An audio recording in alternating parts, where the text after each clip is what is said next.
Traveler, Paimon, welcome. What can I do for you? It's the Traveler. She looks absolutely beat these days. She has these huge dark circles around her eyes, like she hasn't slept a wink. And she keeps spacing out. You have to call her name several times before she snaps out of it. What do you think it is? Is she sick?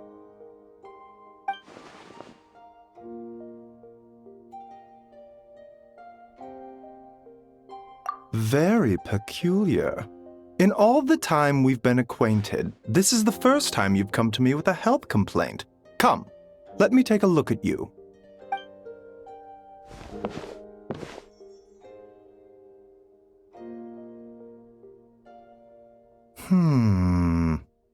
Okay, Paimon does not like that expression, Baiju. It's not serious, is it? Complexion is good, eyes are clear, breathing is steady, pulse is strong.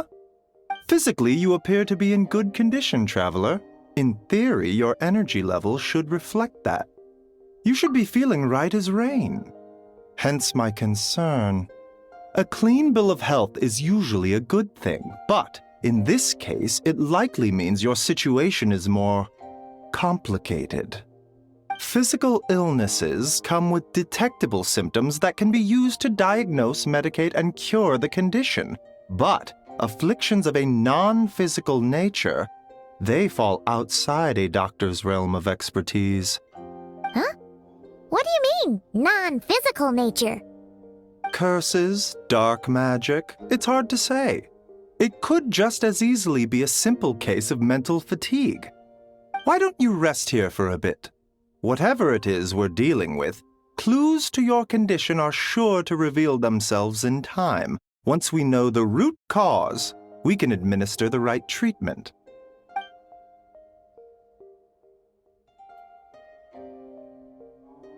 In the meantime, Changsheng and I will review the relevant literature for afflictions that present with mental fatigue.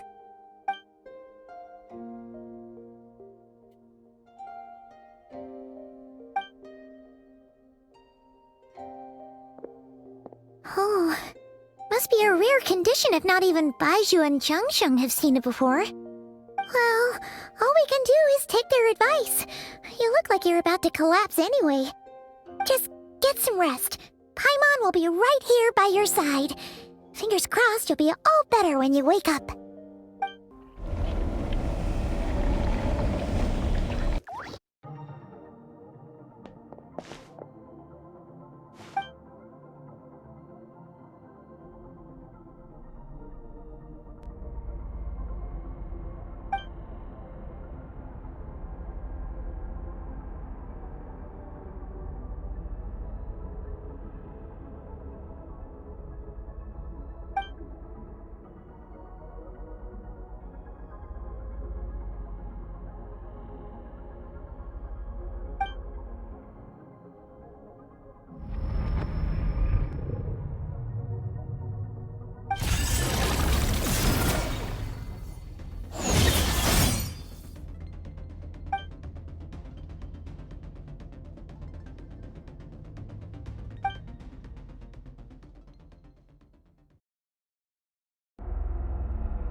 Traveler!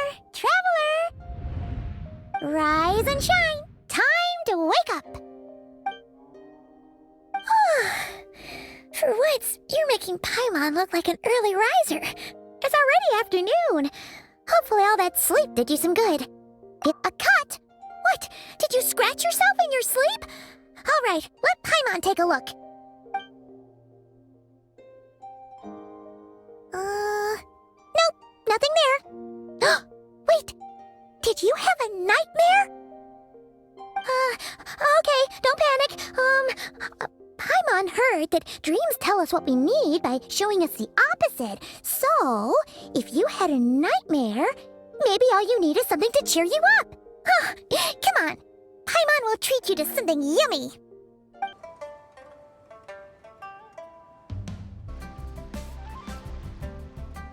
What? dream, you were trapped in a weird place with thick fog everywhere, and then a spike came out of nowhere and stabbed you in the back? Oh. Okay, well, that's a new one. Are you sure it was a dream? 'Cause from the way you describe it, it sounds like you were really there. But then again, you woke up right where you went to bed. And you were definitely in a deep sleep this morning. Then, it's decided. Paimon will stay up and watch over you tonight. If anyone tries to mess with you, Paimon will beat him up. Or, wake you up first and then we can beat him up together.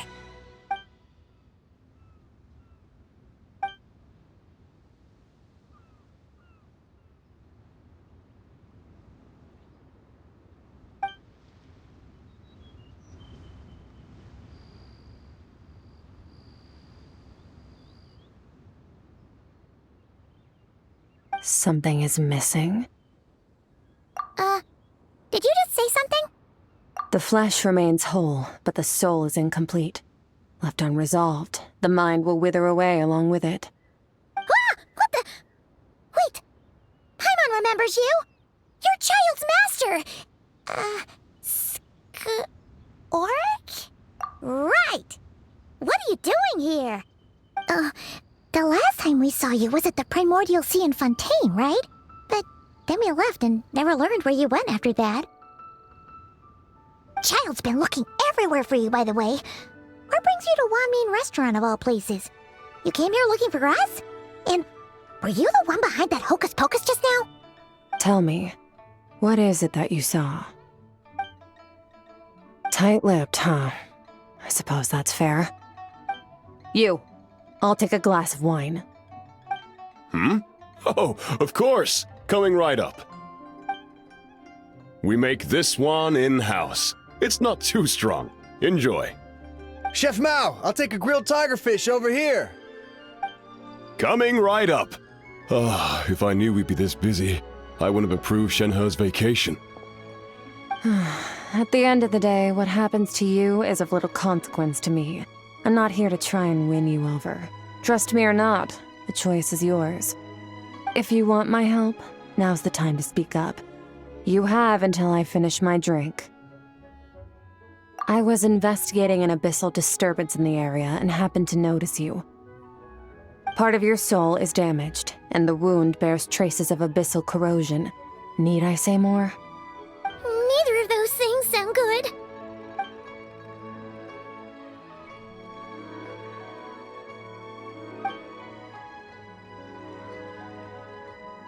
Well, should we trust her? She mentioned an abyssal disturbance. Maybe that has something to do with what's going on with you. But we could always find a different expert on the abyss to help us out. Yeah, and that thing she said about your soul being damaged is scaring, Paimon. Definitely something we should fix sooner rather than later. Skirk's an interesting one, that's for sure. But from what Childs told us, she'd... 1, 2, 7, 10. That'll do. Well, have you made up your mind?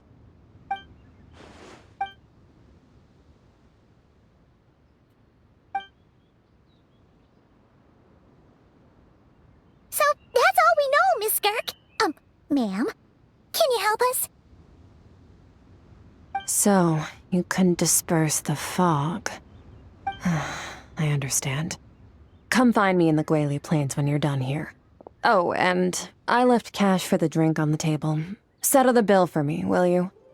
Oh, okay. Huh? She disappeared!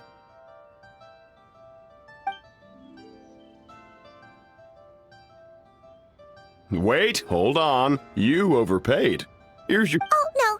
This includes the drink, so it should be the right amount. I didn't think you two ordered a drink. We didn't. It was that lady who came and sat with us, remember? You brought it out to her yourself. You sure? I could have sworn there were only 2 of you at that table. What? What'd you put in their dish, Chef Mao? Some kind of hallucinogenic mushroom? You got them seeing things. saying things.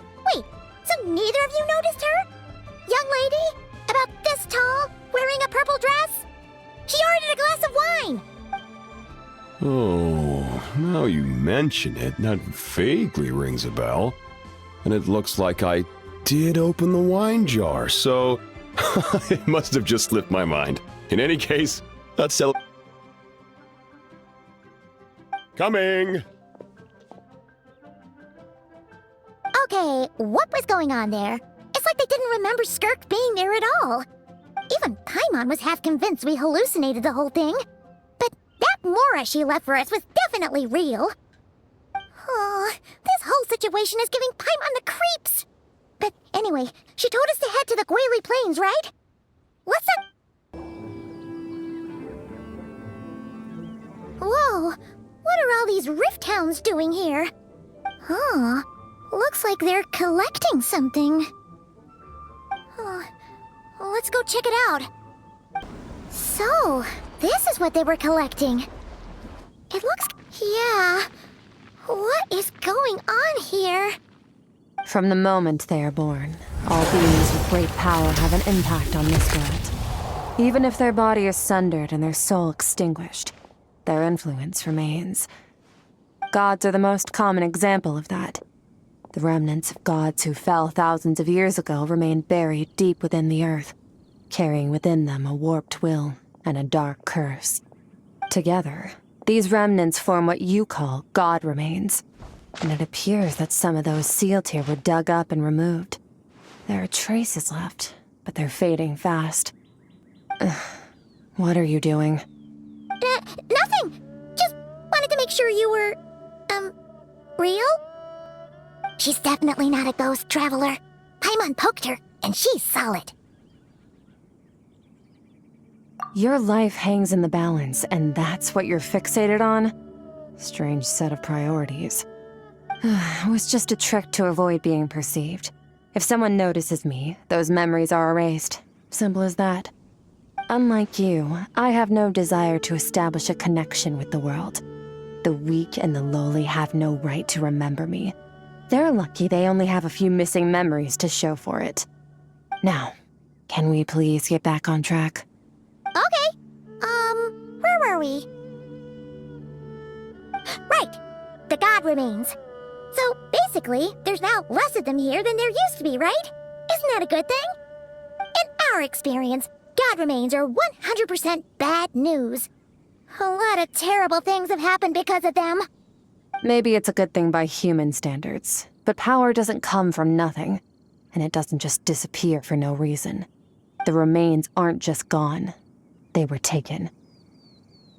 Very clever, traveler. You aren't the only one who had something taken from you. There are victims like you everywhere. The only difference being, you can speak, and the remains cannot. So something similar happened in Sumeru. Within the span of one night, countless consecrated beasts were slaughtered, and a large amount of the god remains buried in the desert went missing. Of course, god remains are just one of the targets. The culprit is chipping away at sources of power all over this world, including the Stella Fortuna above. Wait, you mean... the stars? 42 of them have died out in the past few months alone.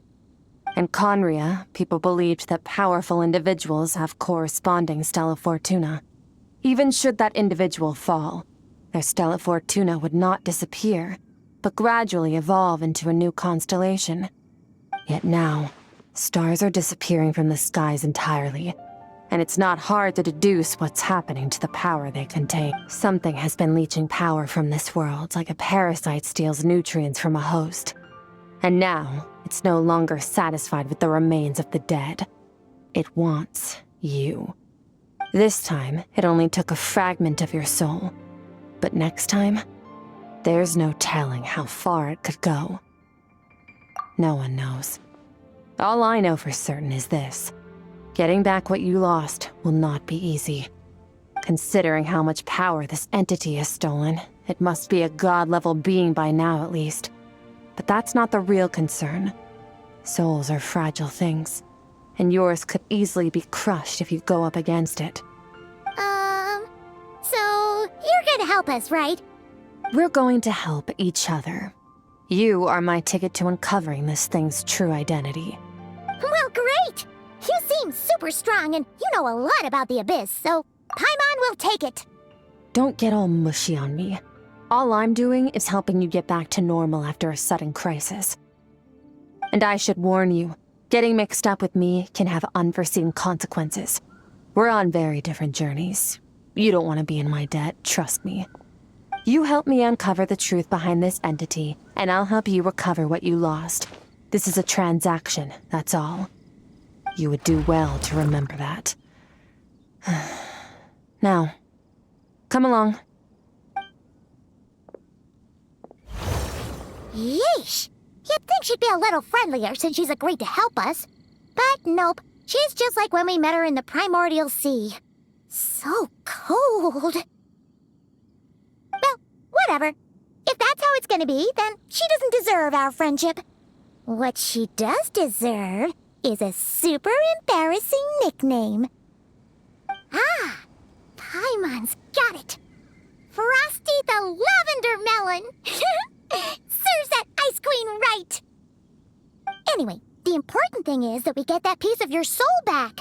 So, let's follow her and see what sort of plan she's got.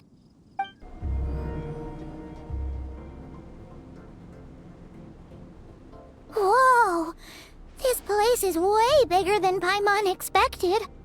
Where are we? This is where I live. I suppose it's the closest thing I have to a home here. It is. I brought you here because time flows differently in this place.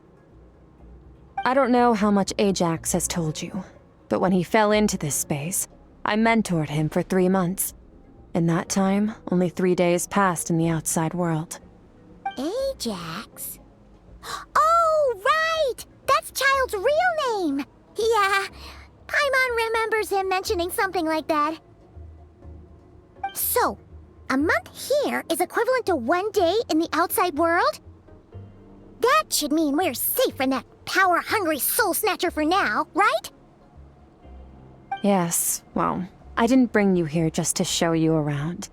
In the outside world, the Traveler could be attacked at any moment. But coming here has bought us quite a bit of time. Now, we just need to figure out how to investigate that place you saw. The one full of fog. Both your description and the abyssal disturbance I felt point to that space having some connection to the Abyss.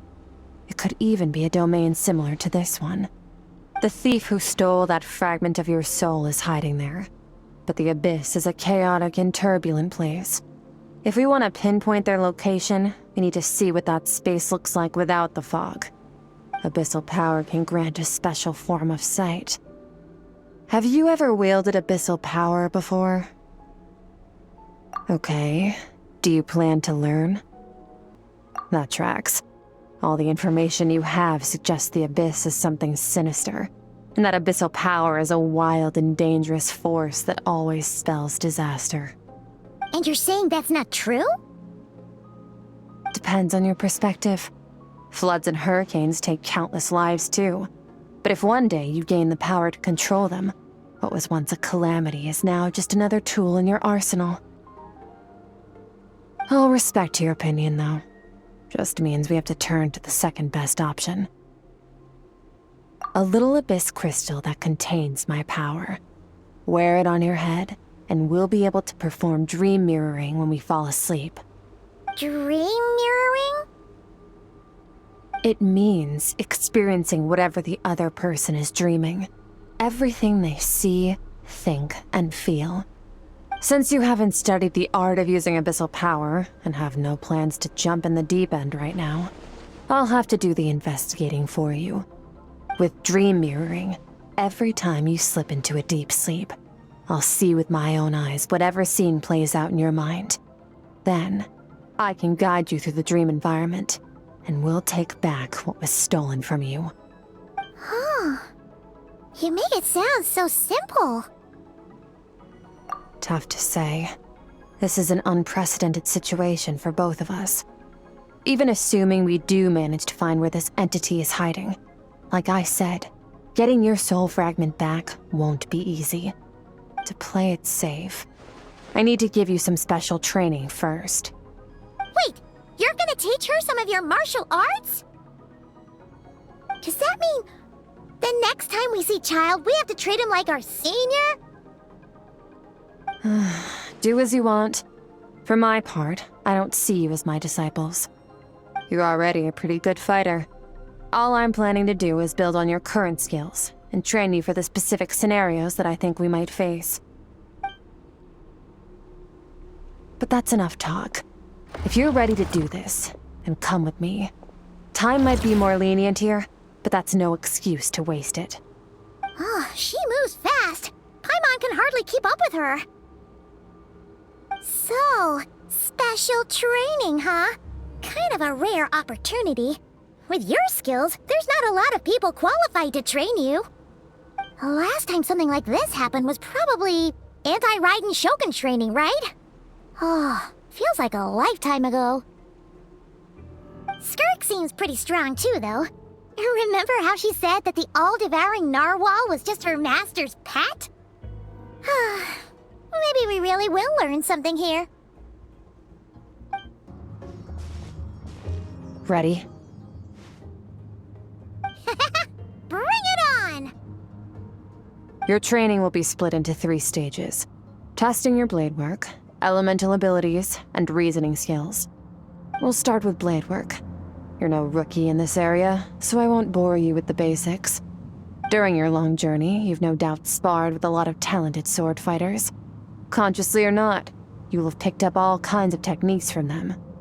You bet! There's Kaya, Master Jean, Kuching...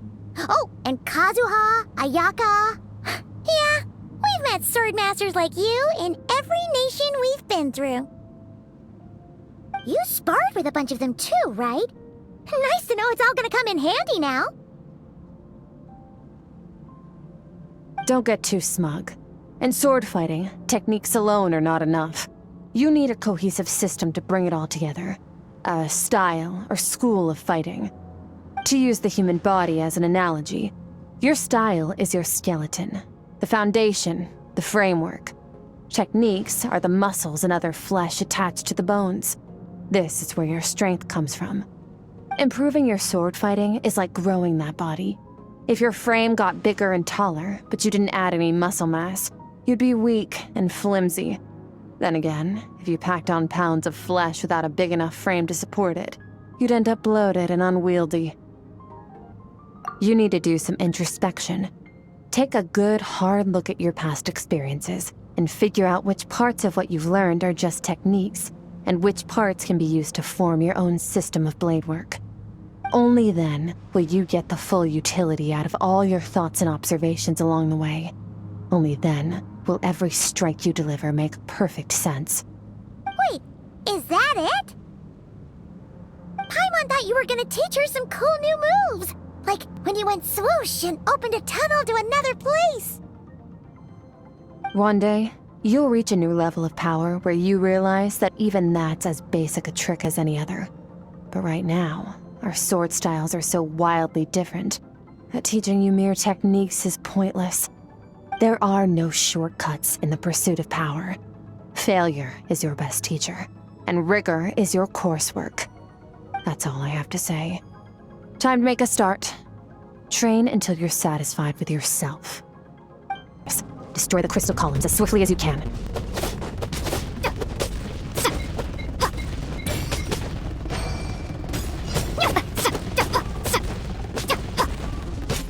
This is making Paimon's head spin. Hang in there, Traveler!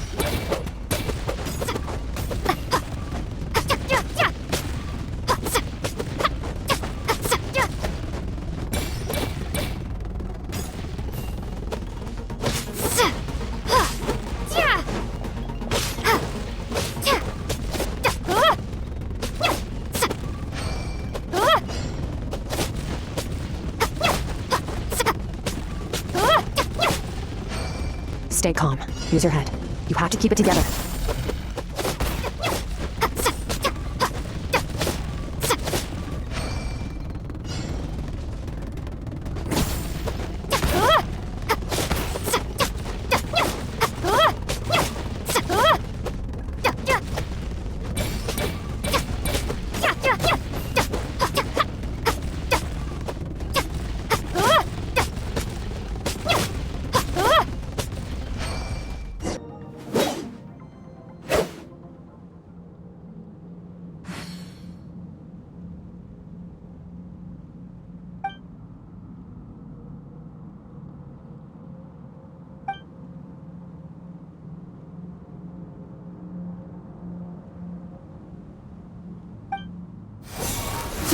will be frozen in time. Cut to the chase. Consider a moment of true mastery that you've witnessed in another person, and ask yourself, what lies beneath the surface? What's their guiding philosophy? What's their state of mind as they maneuver their weapon? Now take that and practice it right away with speed, skill, and strength, over and over, until your hand is one with your mind. This is the only path to true growth. Step on up.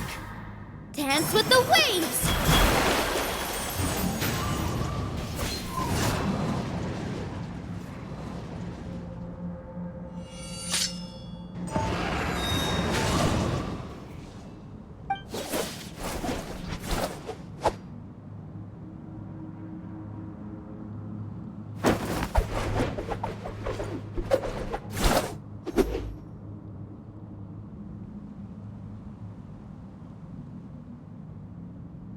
If you start to tire, empty your mind, but do not stop.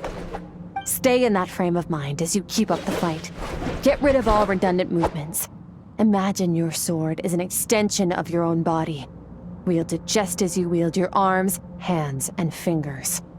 'Twas on a deserted, moonlit night that the hero approached the vile dragon's limpid lair. Ring cutter! Feathers fleeting wet, the white heron treads water, a sight without flaw. Master of Inazuma Kamisato art Tachijutsu.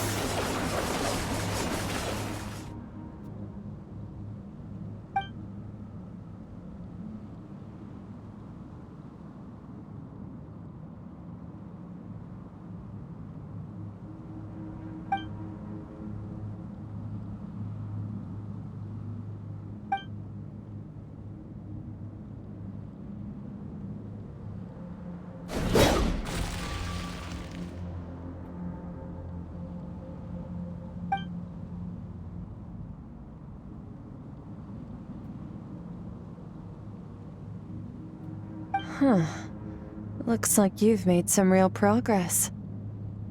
That concludes your training session. Awesome! Paimon knew you could do it! How do you feel?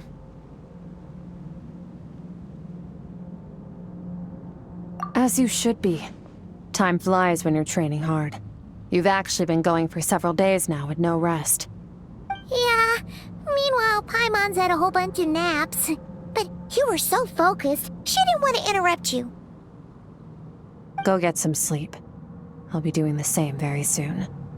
Let's hope you see that foggy place in your dream, so I can get this investigation over and done with.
Skirk, why are you skipping classes again? We've talked about this. 'Cause he's a crabby old man, and And he's a boring old man. I don't like going to his classes. Excuse me. You shouldn't talk about your teacher like that. It's very disrespectful. All right, let's not get into a big fight about this. Skirk's learned what she needs. There's no point forcing her to sit through more classes if she doesn't want to be there. But I'd still love to hear about what you got up to yesterday. Why don't you tell your dad all about it? I went diving and I saw this huge fish. I never knew they could get that big. It looked kind of dumb though with that stupid big fat head. I tried to shake its fin, but it just spat water at me. Oh, and today I'm gonna go to that prairie up north. There's supposed to be this giant bird there that can spit fire. I bet if I climbed on its back, it could fly me all the way to the stars. Then I suppose your old dad should get one as a pet too. Otherwise, how are you gonna hear me call you for dinner up there in the stars? When it's time to eat, I'll come back on my own, Zilly. Anyway, gotta go. Bye, Mom. Bye, Dad. Wait! Put on a coat at least. You'll catch a cold. I'm talking to you, young lady. You spoil that child, you know. Ever since that merchant ship arrived, she practically lives outside. Always going on about exploring the beyond one day, whatever that means. Ah, let the kid do what makes her happy. Besides, we both know you're all bark and no bite. Come on, our little adventurer's gonna be hungry when she gets back. Let's get started on dinner.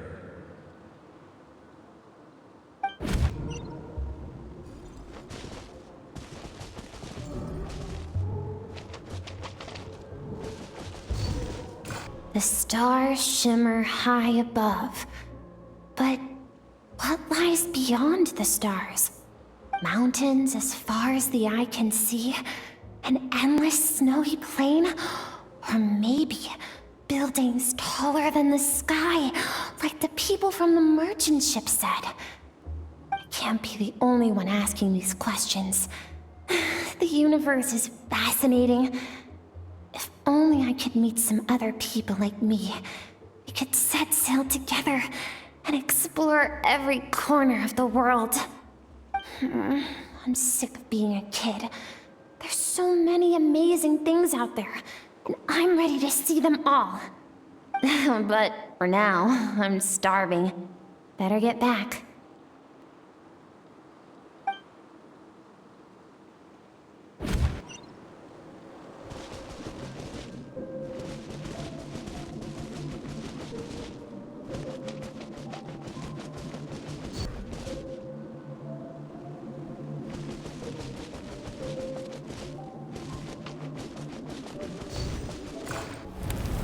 Don't let a single one of them get away! No, please, spare the children! Stay back! They're coming! Run! Help! Eliminate the threat. Take them down. Don't be scared. Ah! This way! We'll never make it! Fire.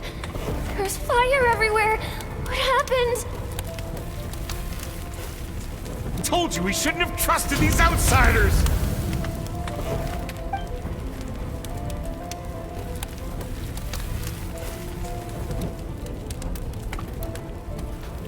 Why are you doing this? What did we do to deserve this? We welcomed you with our finest food and drink, showed you the best our home has to offer, gifted you cloth dyed by our own hands.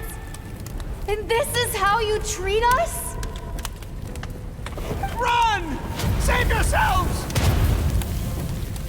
Captain, Zone 3 is clear and we have Zone 2 surrounded. Begin extermination. Remember the orders from upper command. No one is to be left alive. Rest assured, sir. We have enough munitions to annihilate these savages and burn their entire civilization to the ground. Good. The only ones who put up a real fight are that man and his wife, correct? What's their status? We shot the man in the ankles and the wife broke her wrist attempting to fight back. They won't be doing much more fighting. They're holed up in their home for now, but they won't last long. To prevent them from making some kind of last stand, we're planning to clear out the other zones first so we can send a bigger squadron to surround them. Well, well. Turns out some of these beasts do know how to use their claws. Now the threat these savages pose will be undeniable. Let them cling to what's left of their lives for a little longer. Once the other zones are cleared, I'll cut off their heads myself. Dad? Mom? Skirk, you're all right? Thank heavens. I'm so happy to see you, sweet girl. But you need to go. It isn't safe here. They'll be back any second. What happened? You're bleeding a lot. Dad? Mom?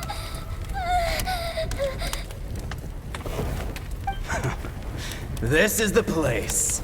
Alert all units. Prepare to surround. Run, Skirk! Run as far away as you can! Don't trust anyone! Your dad and I, we're not afraid to stare death in the face, but we need you to survive. My clever girl, so curious. You're already so brave.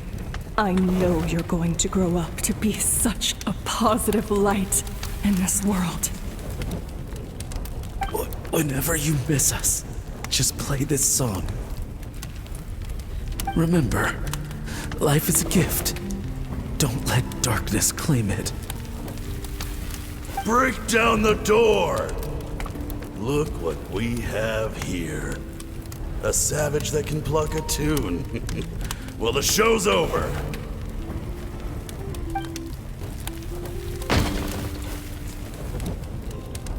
You! Stop singing! Shut it! I said shut it or I'll make you! Fine. Have it your way!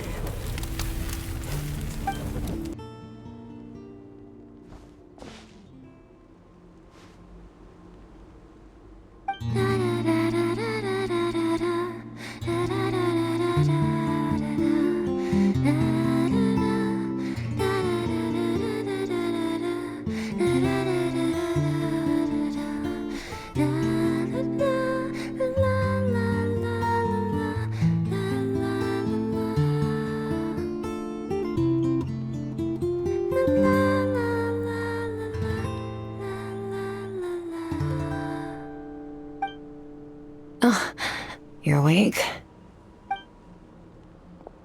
I found a few clues while you were asleep, but it's only a start. Now, time for the second stage of your training. This time, the focus is elemental energy. Come find me when you're ready to begin. Man, staying in the abyss feels so surreal, don't you think? No day and no night. It's like time hardly exists. If we weren't careful to keep track, it feels like we'd have no idea how long we've even been here. Well, except for the fact that Paimon still gets hungry like clockwork. You go do your training. Paimon's gonna grab a bite.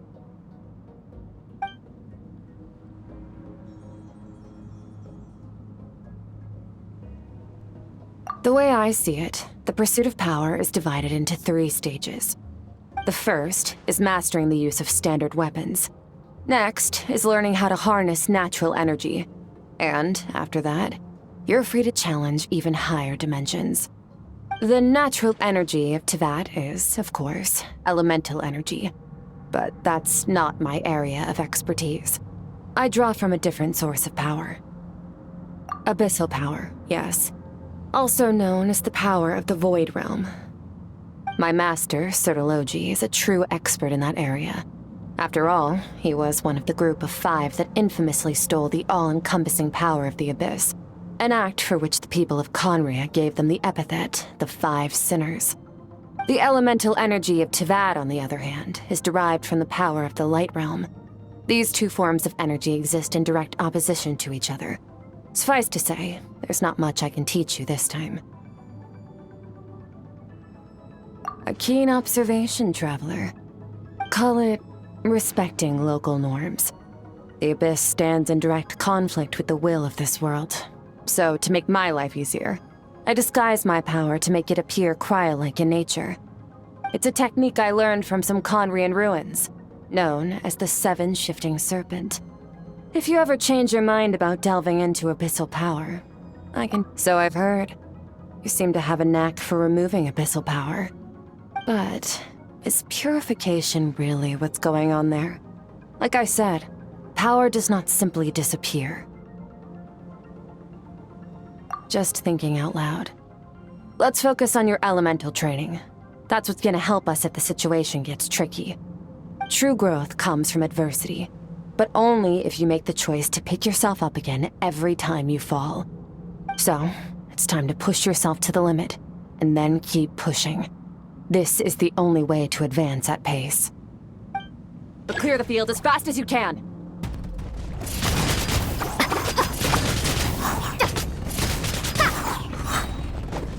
Prepare to go away!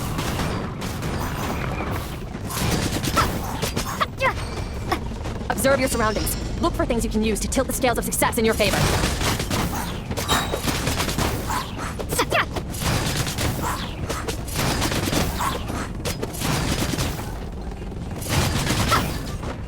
Wait. Use the power of Hydro to destroy the spikes.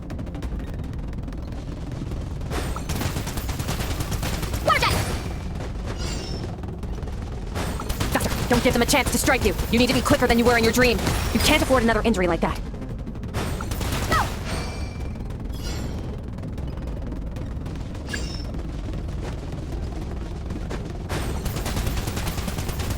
Warjack!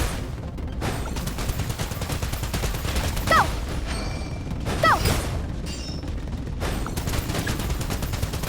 Warjack!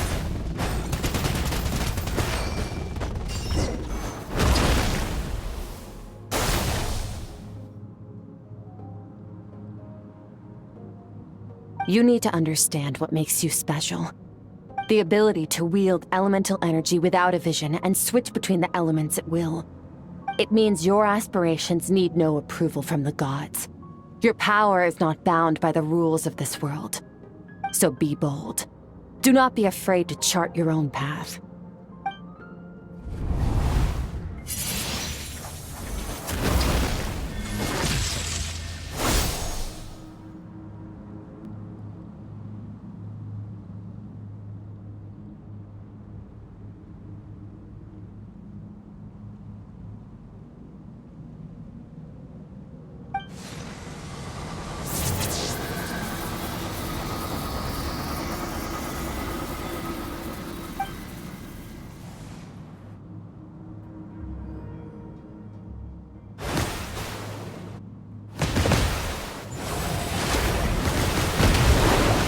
Very good. It seems you've reached a deeper level of connection with the elements. Long enough for you to lose yourself in your training, which is a good sign. Relentless practice with the elements has drained all your strength, but it's also what allowed you to make progress. Get some rest. When you wake up, we'll proceed to the final stage of your training.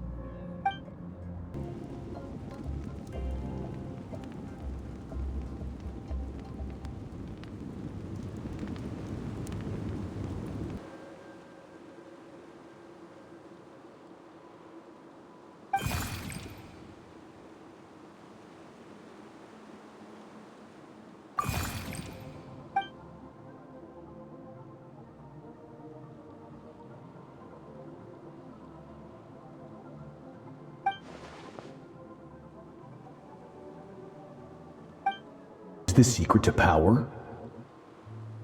Longing, hatred, self-preservation. No, it is fear. The fear of losing those you love. The fear of watching your home burn. Fear of loneliness. Fear of death. Fear is the source of evolution. It forces humanity to adapt to their environment and overcome hardship. It is in the process of prevailing over our fears that we surpassed first ourselves and then the rest of the world. That fear is now part of you. It calls on you to evolve. And it is time to answer. A minute spent missing home is a minute wasted. Practice your sword work instead. Do not make me tell you twice. But, Master, I can barely lift the sword anymore. If I keep going, I feel like my wrist is going to break. So it has not broken yet. Then pick up your sword and keep practicing until it breaks. I want to hear the cracking and splintering of bone. After all, bones can always be reset.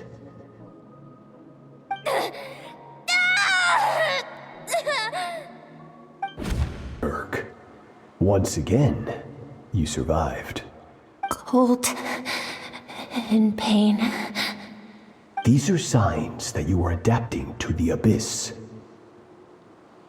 Each time the flesh is torn and the spirit crushed, each time you claw back from the brink of death, you become stronger. I now understand why these people sought to destroy your homeland. Your potential goes beyond even what I could have anticipated.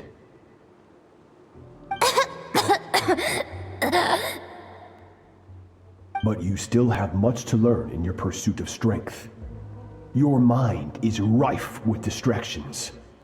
From now on, I shall show no mercy in your training. You must learn to shut out all the pointless emotion. Crush the self that makes you weak. And get up, Skirk. Wipe the blood off your face. Cut away the rotten parts of your flesh. And mend what is broken.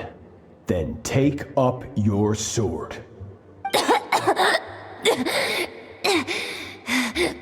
Yes, Master.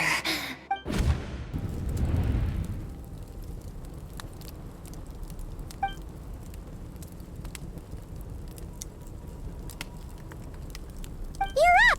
Hopefully you got some good rest. Skirk said to tell you that she's ready to start the final stage of your training whenever you are. So, want to head over now? Or...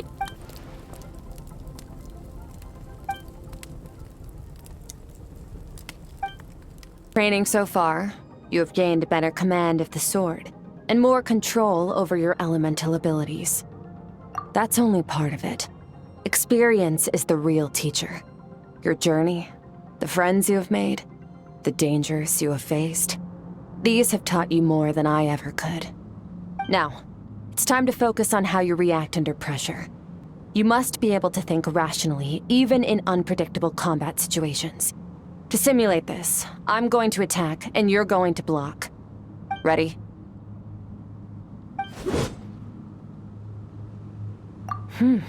Not bad. That defensive stance looks near unbreakable. Just like your brother. Oh, that reminds me. You still don't know what happened to him, do you?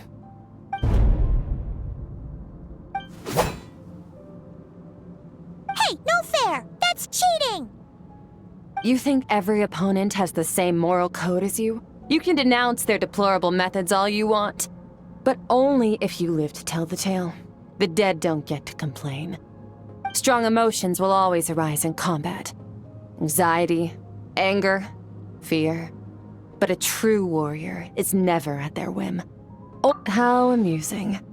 Almost sounds like you think you know me. But you don't. You can choose your own path. We are not the same. Let's begin. Try to use reason over emotion.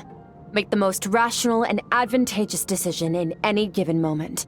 This is your final training session. Look alive. As before, but this time I'm going to interfere. Hold your focus.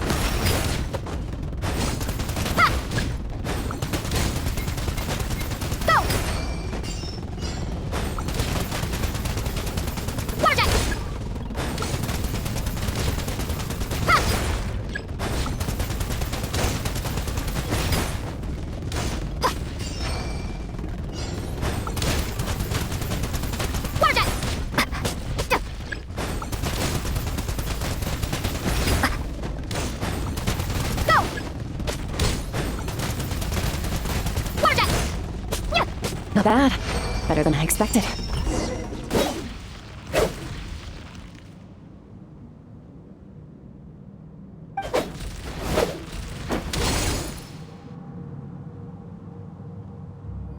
You're getting the hang of it.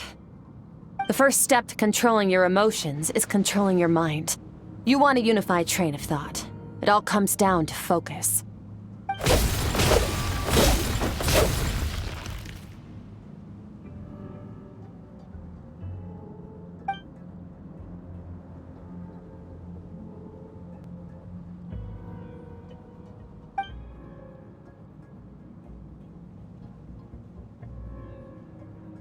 Your mind is rife with distractions.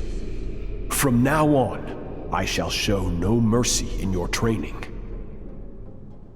You must learn to shut out all the pointless emotion, crush the self that makes you weak, and become master over your physical form.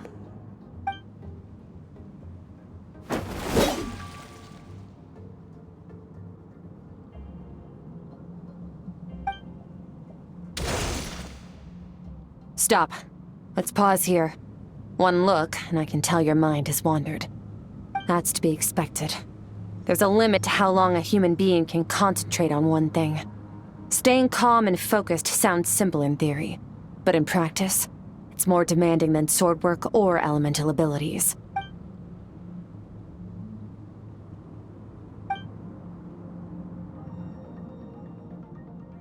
Get some rest. No point training further if you're already dead on your feet. Like I said at the beginning, the only goal of this training is for you to reach a point that you're satisfied with. You managed to push past your limits, which is a good start. You can be proud of that and sleep well knowing that you've earned it.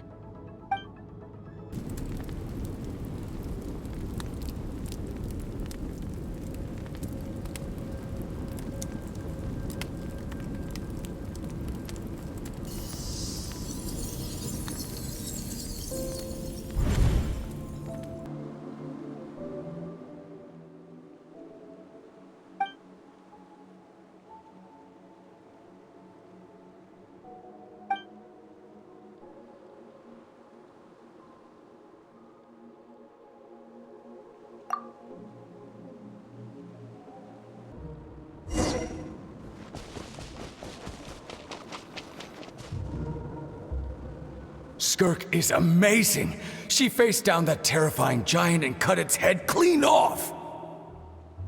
Oh, she got hurt though, didn't she? I heard it was pretty bad. Yeah, well, that's a given. But the moment she was on the mend, she got right back to practicing her sword work. I heard Master suffered a grave injury once too. Lost an arm and a leg and still came back stronger than ever. Skirk's becoming more like him by the day. Incredible. I wonder if I'll ever reach their level.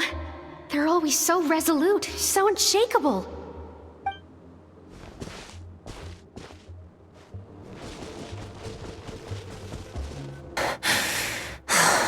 Pathetic. You're not even trying. You're so much weaker than you think. Skirk, have you become a positive light in this world?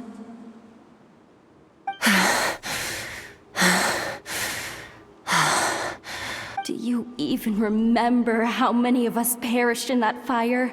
How many bodies were left to rot on the scorched earth? Keep your gaze fixed on your blade. You don't deserve to rest. I have so many questions. I just want to jump in a spaceship, explore the whole universe, and get answers from the stars. I just need to wait till I'm grown up.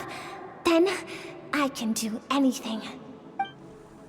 Now, you must bid farewell to who you were in the past, and become someone stronger. Run! Skirk! Run! Only death awaits us here. Keep running, and don't ever look back.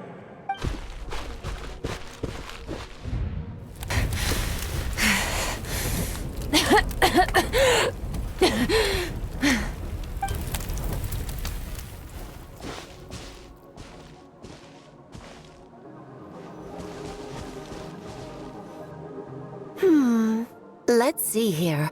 First things first, you need a new identity. Going around telling people you're from somewhere beyond the stars won't do, now will it? How about saying you hail from beneath the earth instead? As the Conrian saying goes, venturing out into the universe and down into the abyss are the same in that both are braving the dark unknown. Well, I'm a visitor on this planet, so I'll follow the rules. Ah, splendid. That saves me quite a bit of trouble. Let me offer you a piece of advice in return, although it might not be what you want to hear. I know the pursuit of strength is important to you, but taking a moment for yourself every once in a while is never a bad idea. Ignore her existence for too long, and there will come a day when you can no longer hear her voice.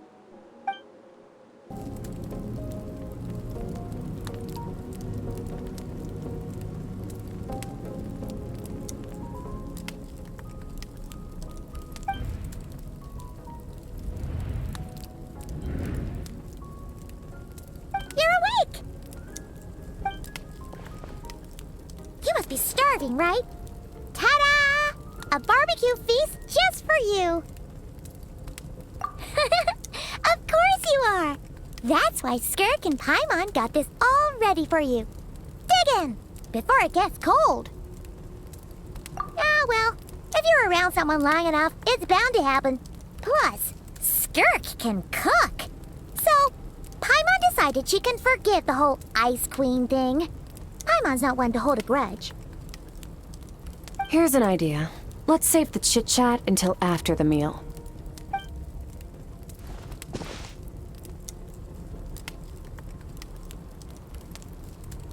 Ugh, so full.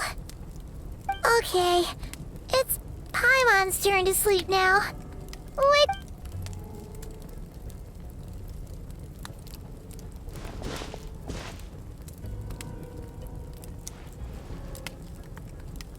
I have good news.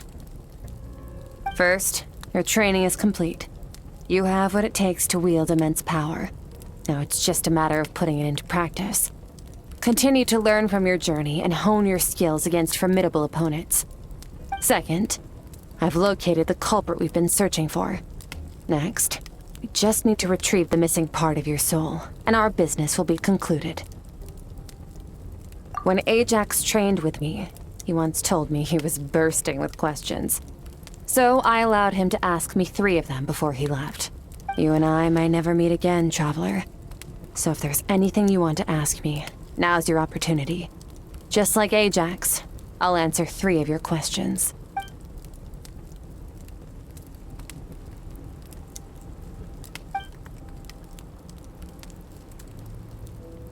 Okay, not the angle I was expecting. What makes you ask that?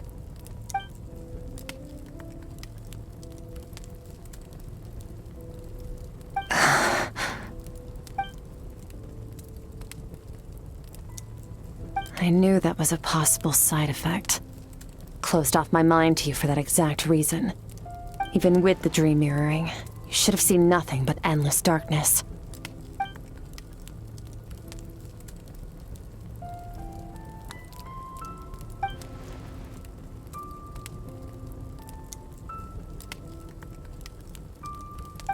Whatever.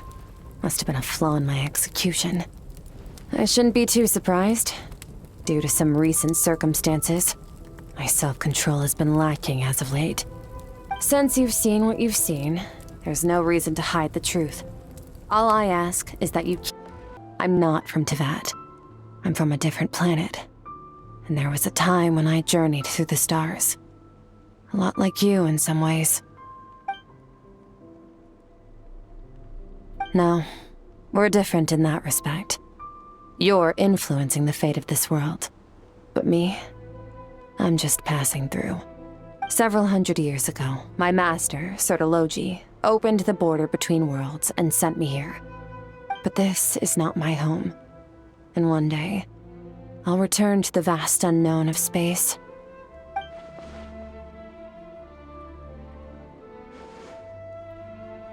To become stronger. For certain reasons, I need to bridge the power gap between me and my master as quickly as possible. To do that, I need to follow in his footsteps, walk the path he once walked, and somewhere along the way, I'll Okay. You have...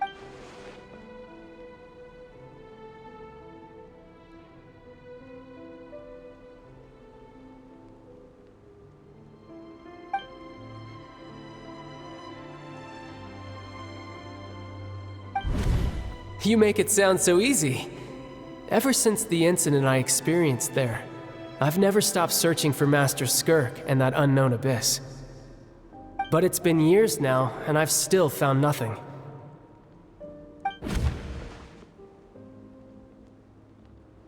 Well, your last question? Ajax. His situation is different than yours. Before you ever crossed paths with me, you'd already encountered many formidable people, studied their techniques, and developed your own skill set. So, during your training, all I had to do was build upon that foundation. But Ajax was so young when he came to me. A complete blank canvas. Children can't help but imitate their role models. In the long run, that would only hinder his growth. Once Ajax has enough strength in his own right, I will allow us to meet again. Until then, let that motivate him to reach his full potential.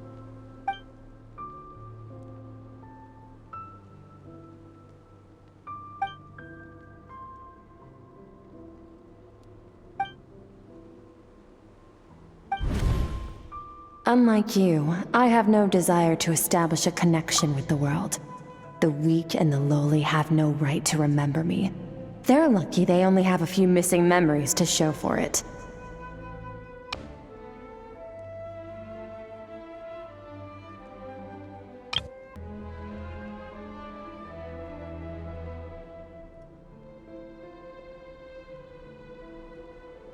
Wake up your companion. It's time to go. Oh, and everything I just told you, best keep it a secret from her as well. This is near the chasm, right?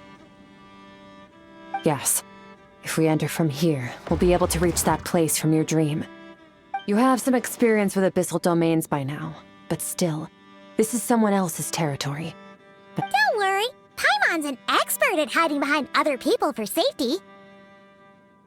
Oh, but, that means you need to stay safe, traveler. All right. Remember your training. Time to put it to use. Looks like this is a dead end. Did we make it to his hiding place?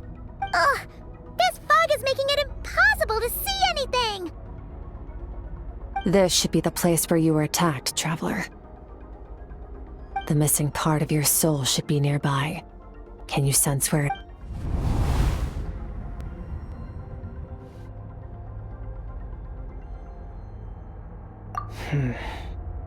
Our opponent must have covered his tracks just in case. Otherwise, you should have sensed it much more strongly. Hold on! Look! The spikes are back! Stay calm. Let's hold back a little. Give our enemy some wiggle room so we can see what we're dealing with. If you're too reckless, we might be playing right into his hands. Our enemy took part of your soul for a reason. It's likely he integrated it into his attack somehow. If we're smart about this, we can track it down.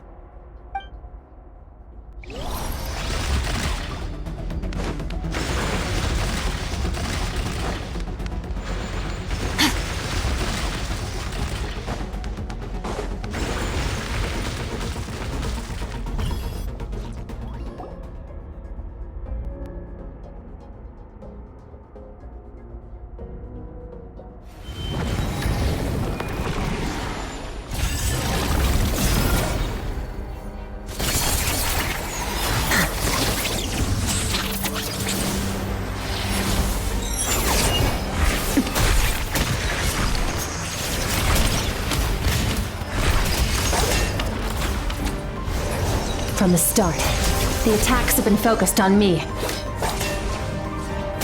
Trying to break through my defenses? I see.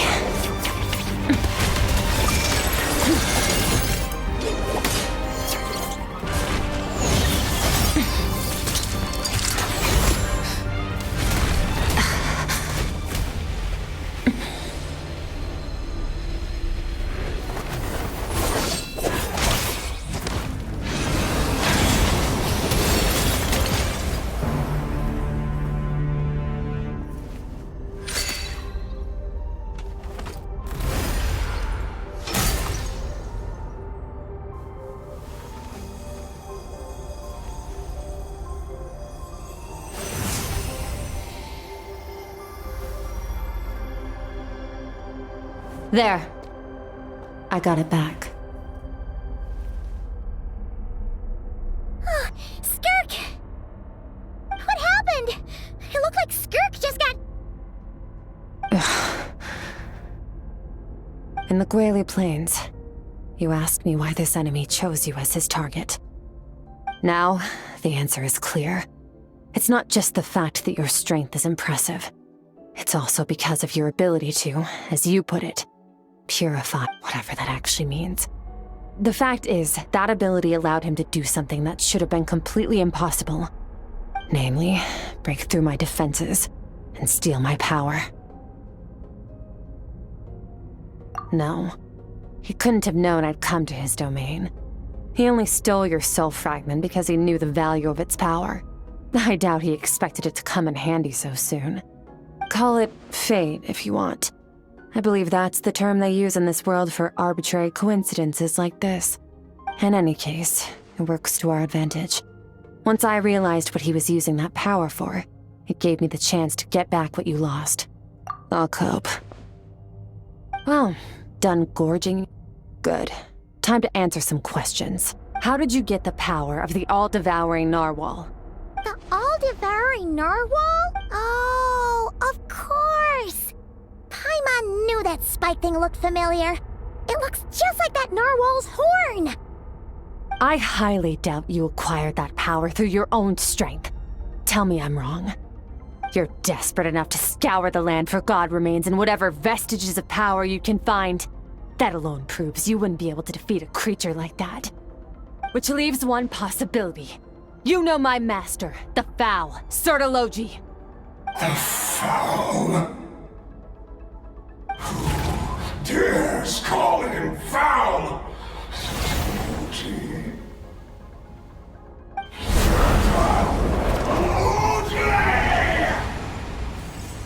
What's wrong? Bit off more power than you can chew? You're struggling to hold a basic conversation. Just a little longer. I'm still...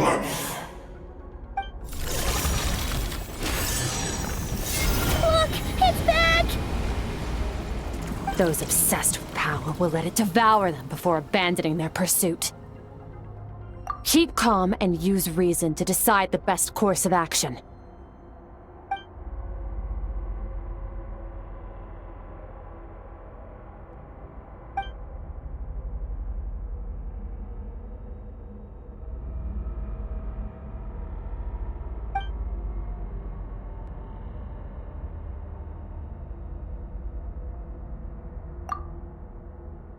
Wise decision. Final victory doesn't always come after a single battle. You've got your soul fragment back, so we both got what we came for. Let the enemy draw breath while he can. It won't be for long. Get us out of here, traveler. You'll need to lead the way this time.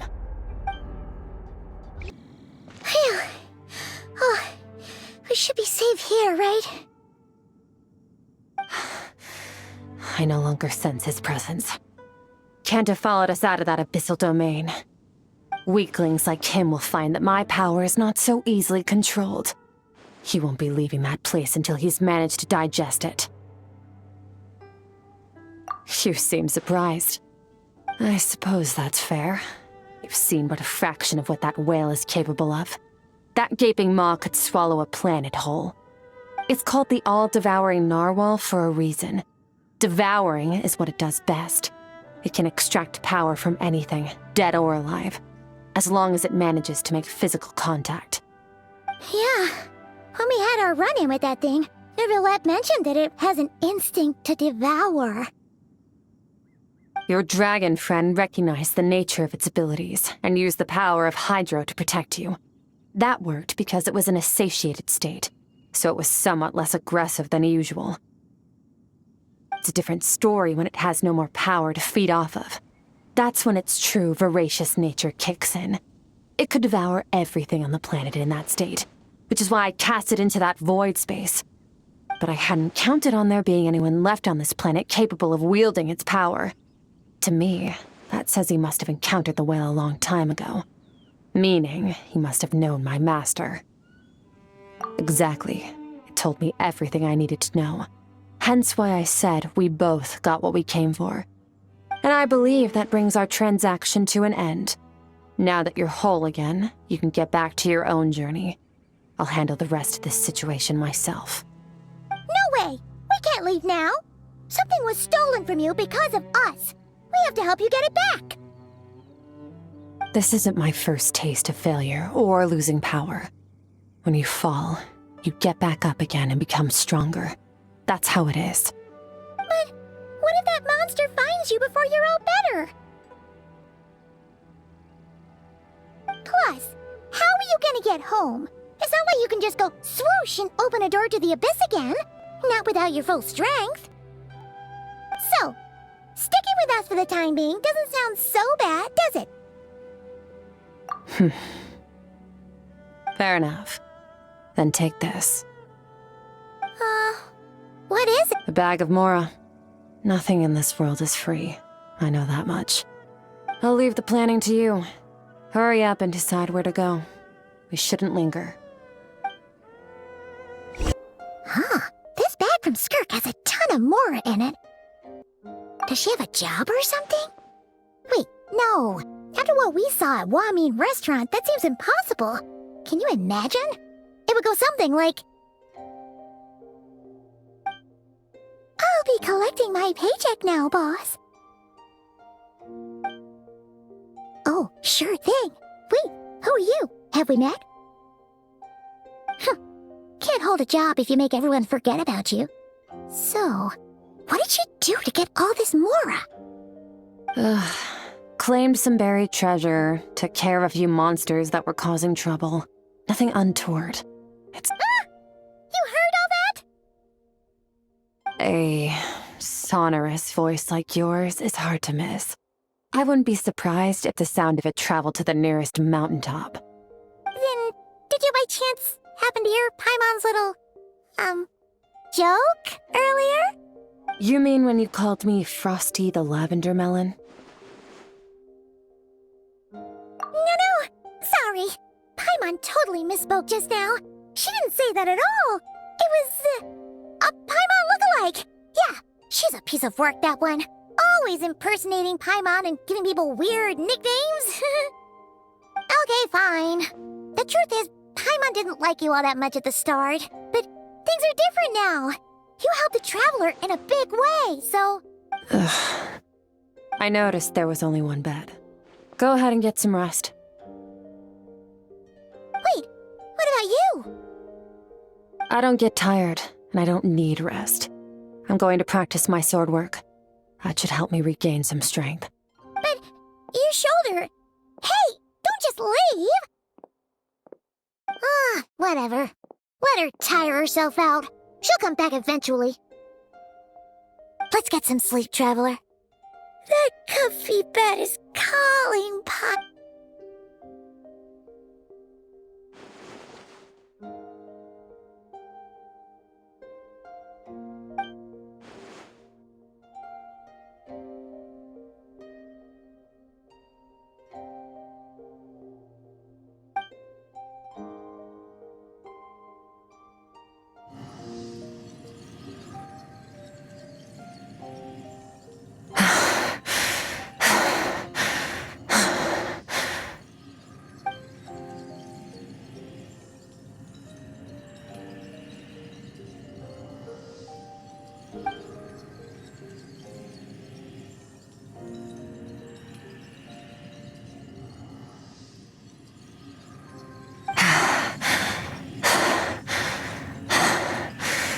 Quiet.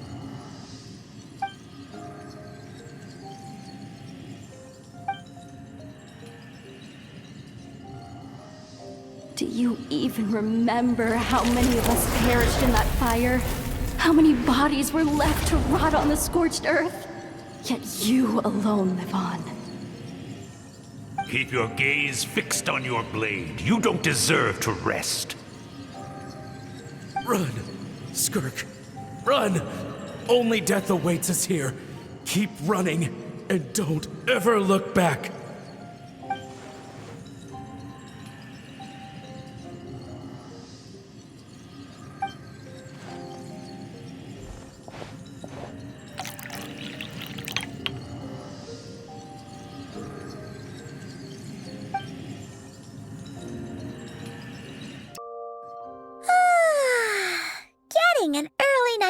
sleep is the best.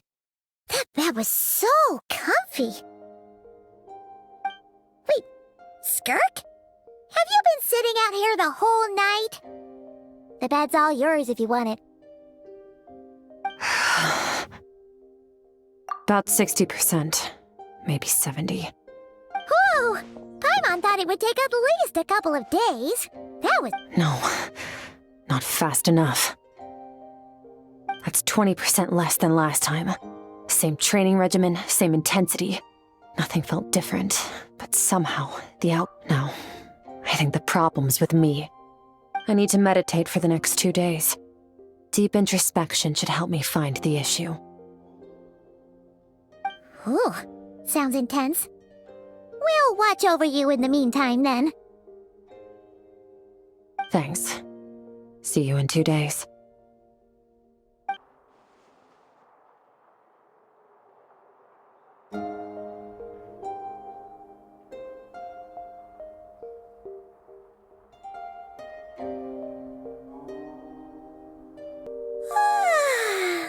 Morning!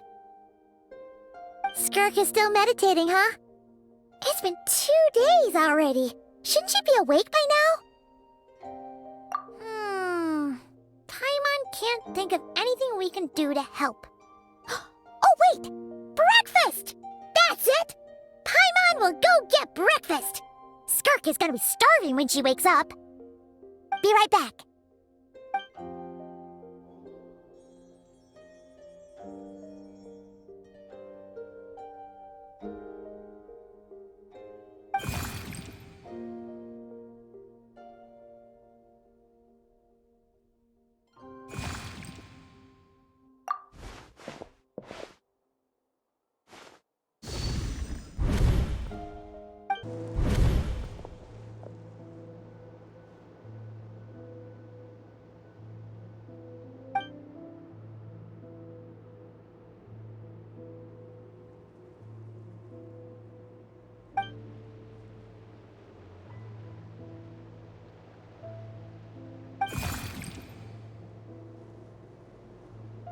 That's right. This is Skirk's inner world. Think of it as the threshold between the soul and dreams. This isn't your first time here, but what you remember is probably a space covered in darkness. I only managed to illuminate a small portion for you back then. Actually, it's my first time talking to someone like this. I only managed to break free and bring you here because the injury weakened her power. I guess that's why I can speak again, too. Call it fate, if you want. I think that's the word they use in this world for lucky coincidences like this, right? Now, before I take you to her, I gotta ask.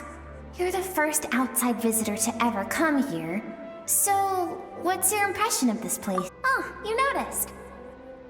This river represents Skirk's strength. Strength accumulates over time. It is the summation of a person's lived experience.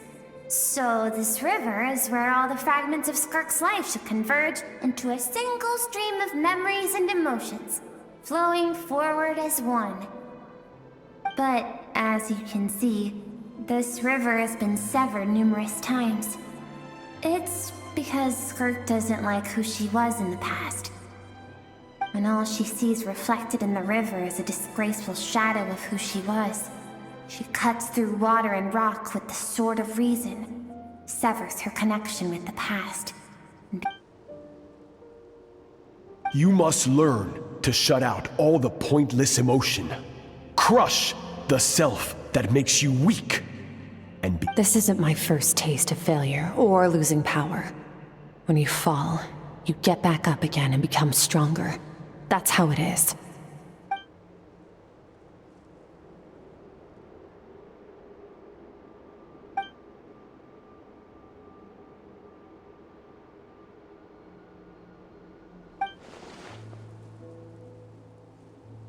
The answer to one mystery invites another question, I see. Let's follow the river upstream. There among the cliffs, among the memories etched into her heart, lies the truth of it all.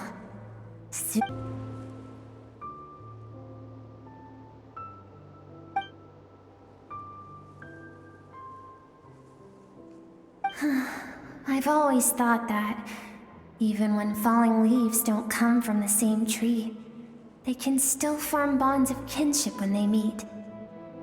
Like meteors, you both made a journey through the stars.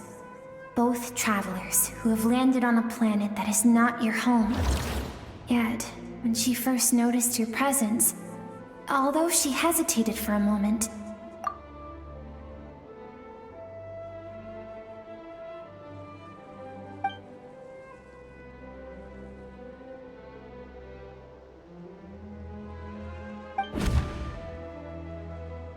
seems like you've answered your own question. Skirk sees herself as a trespasser in this world. She's made a conscious choice to avoid altering its path. Let's keep going. It's still... You now have what it takes to wield immense power. From this day forth, I shall teach you. No one can become a worthy warrior through imitation alone. I have given you fangs and claws. Now, you must learn to hunt. You wish me to travel the world beyond on my own, Master? Indeed. Make new friends. Embark on your own journey. We will still have contact through the abyss. But know this. One day, I will take the life you worked so hard to rebuild. Why would you do that? I have told you before. Fear is the catalyst for human evolution. You have tasted loss. You have known fear, so deep it can be felt in the bones. But as living beings, we all have an instinct to detach from that which harms us. And thus pain dampens over time. Yet now, I have bestowed upon you the gift of fear eternal. It will drown you in the nightmare of your childhood.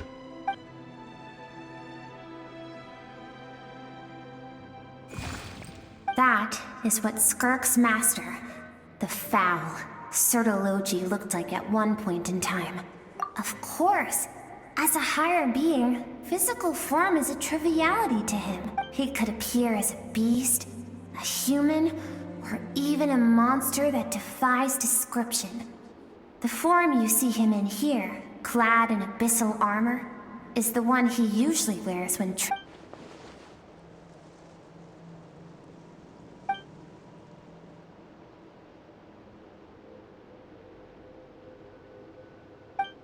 For certain reasons, I need to bridge the power gap between me and my master as quickly as possible. To do that, I need to follow in his footsteps. Walk the path he once walked.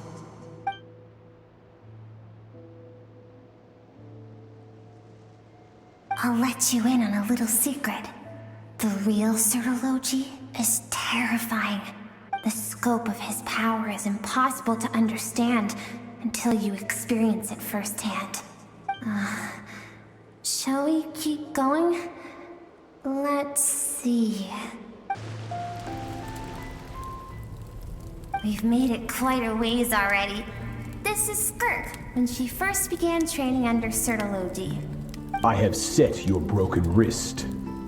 Tomorrow, you're to train twice as hard. No tears this time. Good. Attempting to garner sympathy through tears. Can I ask a question, Master? Why did you save me? I keep thinking, maybe it would be better if I had died. I wouldn't be haunted by that fire all the time. I wouldn't have to go on like this. I saved you because I have a plan for you. It has been too long since I fought a battle that demanded my full strength, and I hunger for it. Every so-called genius and prodigy I have faced has crumbled like sand. So, I will teach you everything I know. Train you by whatever means necessary. But I don't want to draw my sword against you, Master. What you want matters little. Among the boundless sea of stars, the cries of the weak are but... Yes, Master. From that day forward, all she knew was grueling training, emptiness, and after some time, her talent bloomed, and she gained control over her emotions. It was not that human emotion disappeared from her heart, but that reason came to dictate all she was allowed to feel.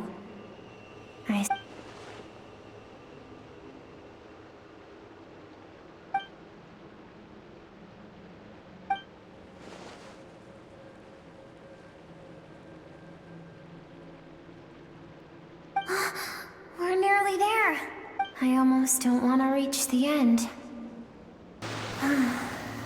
These are Skirk's happiest memories. What a simple and carefree time it was. Wisps of clouds dotted the sky. This is Skirk's homeland.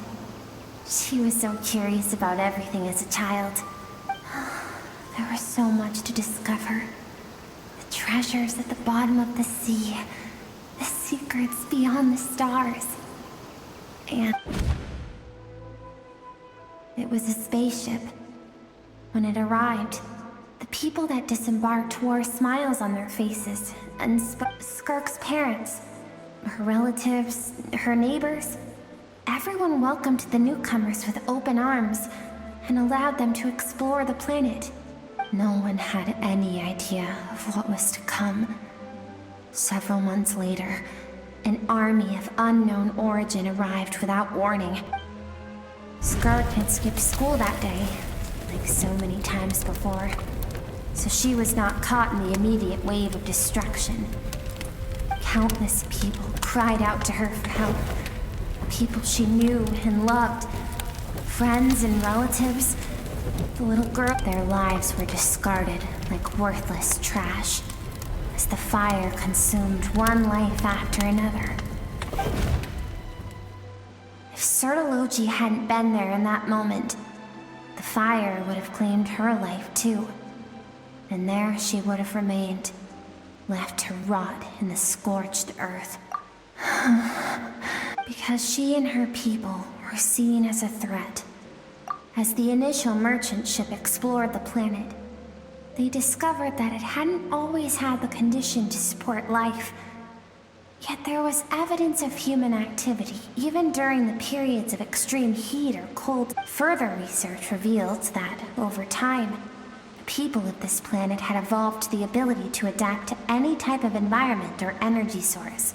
For that reason, the outsiders viewed them as a potential threat, and decided to eliminate them before the threat could rear its head. Senseless, isn't it? Deemed a threat because of a gift they didn't even know they had. Perhaps it was their own innocence and kind. If those with power get to decide good and evil, then all you can trust in is the sword in your hand. And so, before death could claim her, no one wants to relive their most painful moments. Well, Skirk is waiting over there. For both of us. Let's go to her. It's time to fulfill my purpose. And my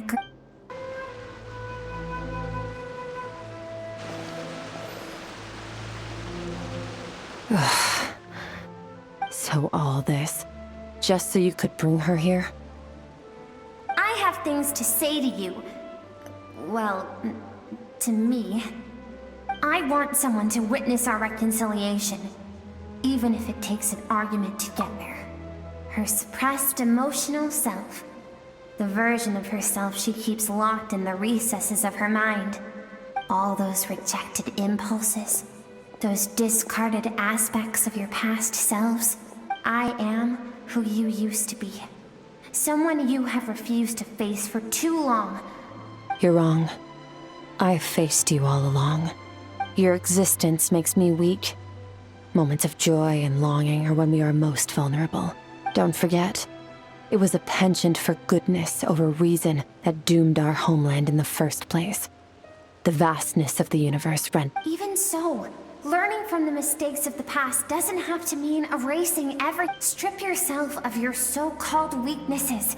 Emotions like kindness and empathy, and what makes... The difference is that I'm doing what is right, what is necessary.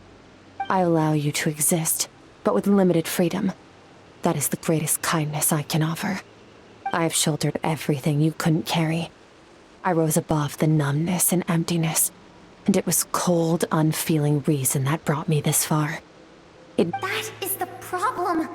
I want to shoulder those things together. On the grand scale of the entire universe, maybe our feelings are vanishingly small, but why should that mean they don't matter? Emotion gives warmth to the cold expanse of space. It gives meaning to the world around us. Think back to those nights of gazing at the stars, those afternoons of exploring the unknown. Think back, and let them grant you peace.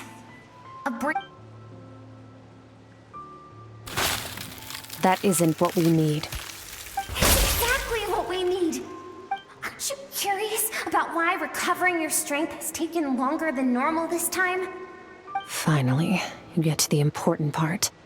That is the only answer I came here to... Then look around. Look at your inner world. You cast aside your dreams and curiosity, and in doing so, you lost your original motivation. You severed all connection to who you used to be, so you can no longer draw strength from your past. Now, the only things driving you forward are fear and survivor's guilt. But And you think that means I should seek help from a weak little thing like you?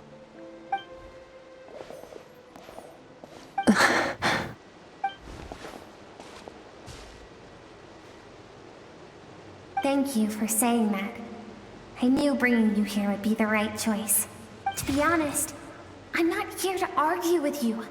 This isn't about who's right or wrong. And in fact, I agree that in order to make it through the wake of that tragedy, but what is right at one point in time isn't always right forever. I know you will never forget that fire. I know the fact that you were the sole survivor fills you with guilt. And I know that among the voices that haunt you, mine is there too. Because deep down, you know that you didn't turn out to be the person you... All those unfulfilled hopes are like knives to the heart. And I don't want you to hurt anymore. So even if you can't accept me, I hope at least... I keep thinking, maybe it would be better if I had died. I wouldn't be haunted by that fire all the time.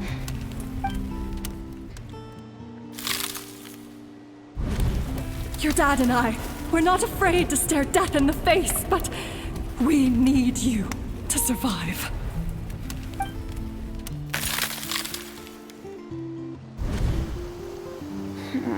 I'm sick of being a kid. There's so many amazing things out there.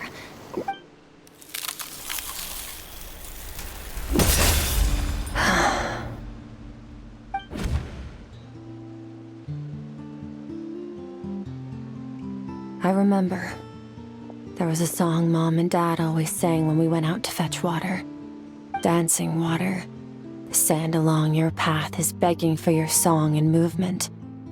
Will you carry this burden with you on your journey? I am not the dancing water, and you are not the burdensome sand. But if this is your wish, then... Thank you. I should be thanking you.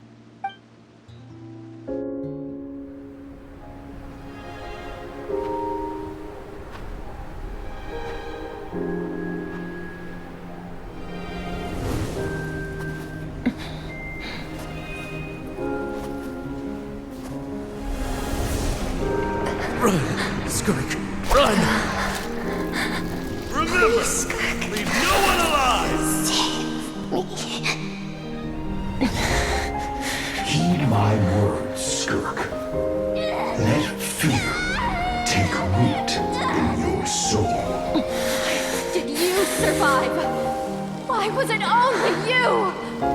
Skirk, did you become a positive light in this world?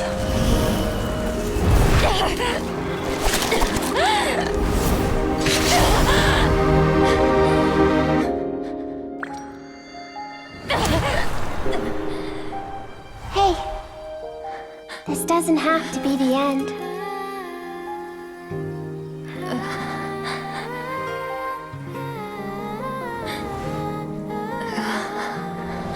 Life is a gift. Don't let darkness claim it.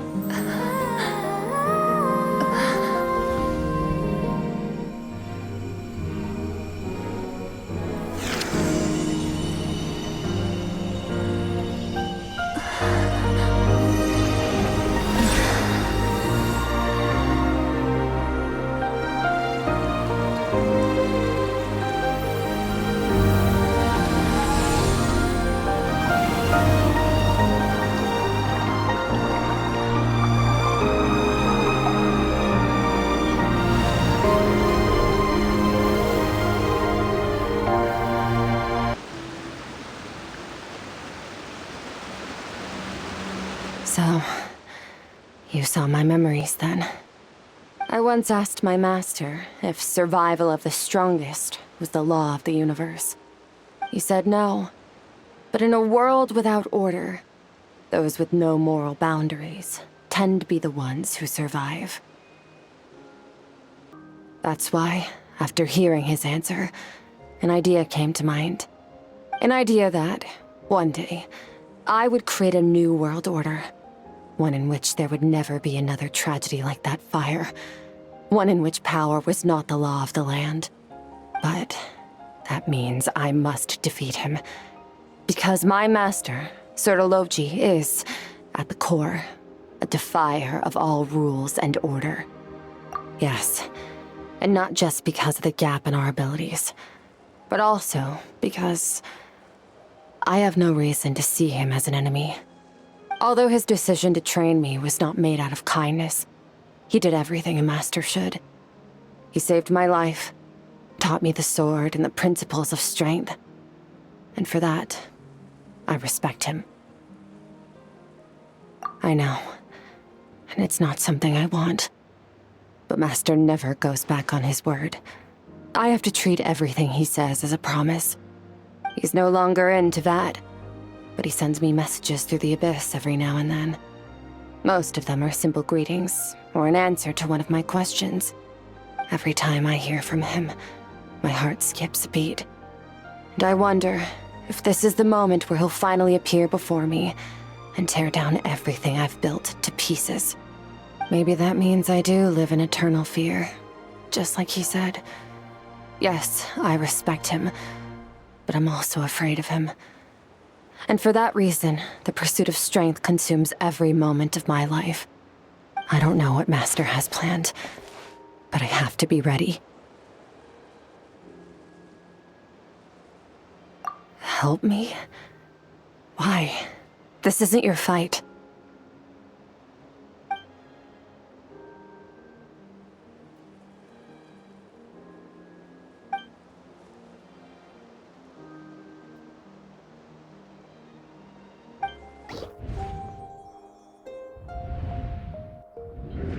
You're finally awake!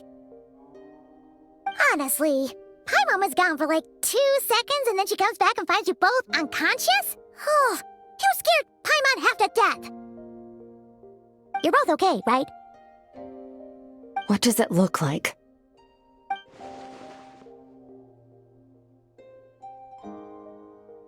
Only water from the source can cleanse the rot and filth that flows from the past into the future. I taught you to incorporate the experiences from your journey into how you fight. I suppose what happened today will become an inseparable part of who I am.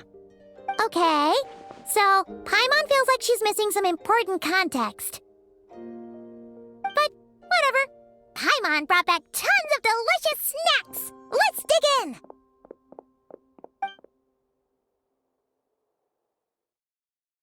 All right. It's about time we finished what we started. We're gonna deal with this thief for good, right?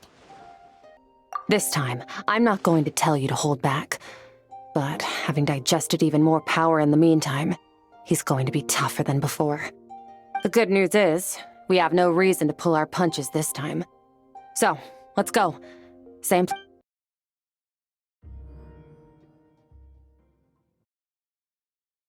The fog is gone!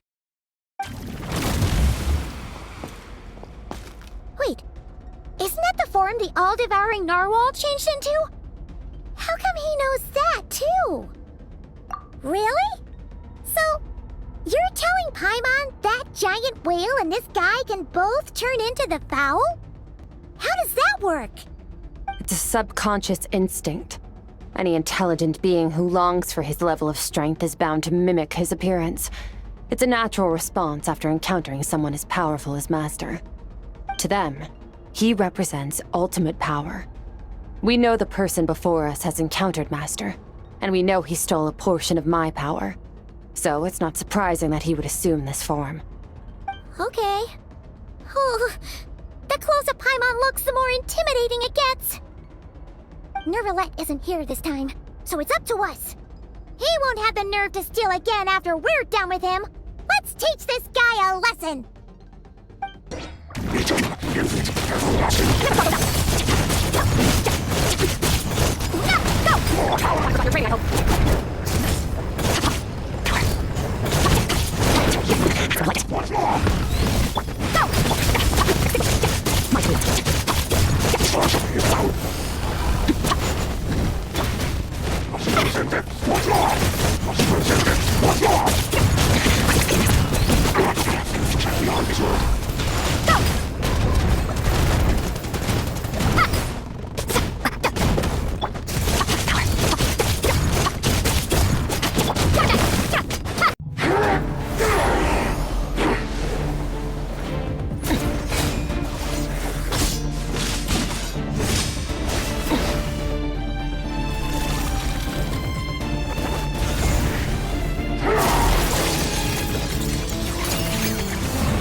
Haven't had enough of my power.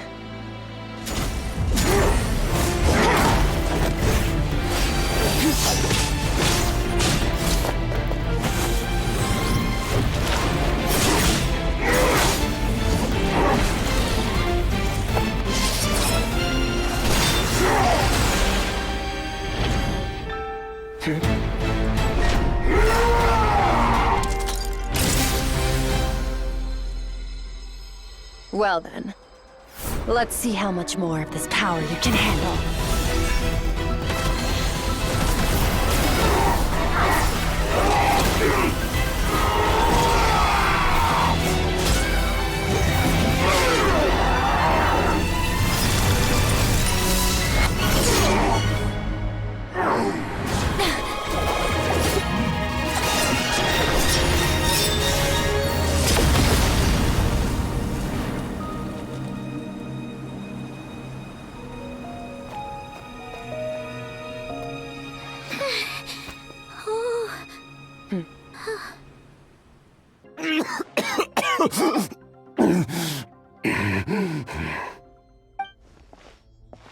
Well, have you come to your senses? You saw that my body was at its limit. So, you deliberately channeled your power into me. Such power. Such keen battle instincts. So, you must be... Skirk, Sertologi's disciple. How long has it been? How long has he been away from Tevat? Hundreds of years. Hundreds? Sorry, it's a lot to take in. I should introduce myself. I am Skofnungar, a friend of your master and one of his followers. This is the first time I've heard your name, Skirk. But hundreds of years ago, I knew you existed. And I knew you would come here. Hundreds of years ago? Sounds like you and Master have quite the history. Care to tell us about it? Of course. Might as well take advantage of a clear head while I can. The story starts along. I was born into a noble family in Conria. As the eldest son, I was set to inherit our title. But I contracted an incurable illness as a child, and everyone gave up on me. I trained the sword harder than anyone else, defeated all of my peers. But it was all in vain. When other people looked at me, all I saw in their eyes was pity or a strange glee in my misfortune. Even my parents were just waiting for me to die. Over time, my heart hardened, and I became aimless. That was the point where I met your master, Sir Taloji. We were similar in age, but different in background. He was born in prison, the son of criminals who had been sentenced to death. He spent his childhood wandering the streets, facing more criticism than the literary works in the Universitas Magistrorum. Yet, he always wore a smile on his face, as if kindness and malice were one and the same, and he could not see the difference. I still remember what he said to me when we first met. You need to fight to survive. Even if it's a losing battle, it should light a fire under you. How can you sit back like this? That does sound like something he would say. He was the first to acknowledge that I was worth something, and he inspired me to keep going. When we sparred together, when I was 10, he stole forbidden research materials and managed to cure my illness. It was like there was nothing in this world he couldn't accomplish. When it came to the human form, he was always intent on pushing the boundaries of possibility. But somewhere along the way, I fell behind. My talents were nothing compared to his, and at some point, I realized he had pulled so far ahead, I was too embarrassed to even ask him to spar. After his grand endeavor was successful, This planet no longer holds anything of interest to me, so I'm leaving. But first, I have an offer. I can use a power I have just refined to break the curse of immortality for you. Your death was once what we worked so hard to prevent. But the immortality you now face is a different kind of pain altogether. I'll pass. Immortality doesn't sound so bad to me. Since I can't die, it means I have an infinite amount of time to get stronger. Maybe. Are you sure? I cannot say when I will return. Your body, or rather, your soul, might not be able to withstand this curse. All I can do is try. After all, a wise man once told me, people need to fight for their own survival. Wise indeed. Nevertheless, if you grow weary of the pain of immortality, and wish to experience a good sparring match before you wither away, seek out my disciple. Disciple? Never thought I'd hear that word coming from you. Nor I. But Vedifenir said I was destined to find a disciple out there in the universe, and bring her to Tibet. You know as well as I, Vedifenir's prophecies are never wrong. Well, now I'm curious about who this disciple of yours will be. All Vedifenir said was that one day, the stars shall bow in her honor. Sounds pretty impressive. Of course. Only the most outstanding people would have the right to become my disciple. Still self-assured as ever, I see. But you're not wrong. I'll be leading them. Oh, and if you were serious about getting stronger, I left you a little gift in the primordial sea. As I've said before, walk whatever path you want. Waiting for me in the primordial sea was the all-devouring narwhal, already beaten into submission by Sertologi. In its weakened state, I was able to cut off part of its flesh and sew it into my own heart. Your heart? That sounds like torture! How did you even survive that? Because, of course, I bear the curse of immortality. So, you used the curse to turn yourself into a vessel for power.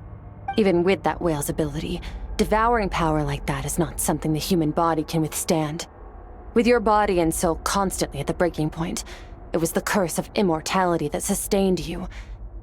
But that is not the path to strength. You have to pour your heart into it, work for it, dream of it. Instead, you stole something that didn't belong to you, and it backfired. You're right. I should have known better, but I had already pushed myself to my limits, and he was still miles ahead of me. I miss your master. I miss the days when we were all together, troublemakers without a home. I don't regret the choice I made, but if you'll allow it, I do want to apologize. After the beating we just gave you, I think we can call it even. You're an interesting one as well. Sertologi's disciple. That's a lot to live up to. It can't have been an easy experience. I know what he's like. He rules with an iron fist, using despair and fear to force you to catch up to him. We're like mountain climbers in the dark, never knowing how much higher we have to climb, or when we will see the sun again. True. But I made up my mind long ago. No matter how dark it gets, I will not give in to despair. I will overcome it. Besides, after hearing your story, I suspect what Master really wants is not a battle that demands his full strength, but rather a defeat without regrets. Oh? Since you're his friend, you must have some things in common. The first time we came here, when you stabbed me through the fog and stole my power, I felt no emotion coming from that spike. But when you had to devote all your strength fighting me just now, I could feel joy and passion emanating from your blade. It was the joy of a researcher discovering the truth of the world, the joy of an artist uncovering a temple of wonders. Interesting.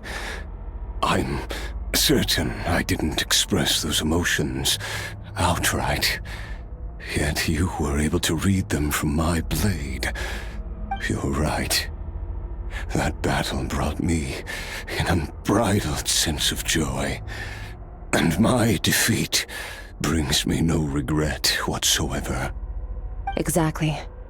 I think Master also craves a battle like that. One where his opponent forces him to use all his strength, unlock the extent of his potential, and transcend his own limits. A battle to end all battles. After which, all can come to an end.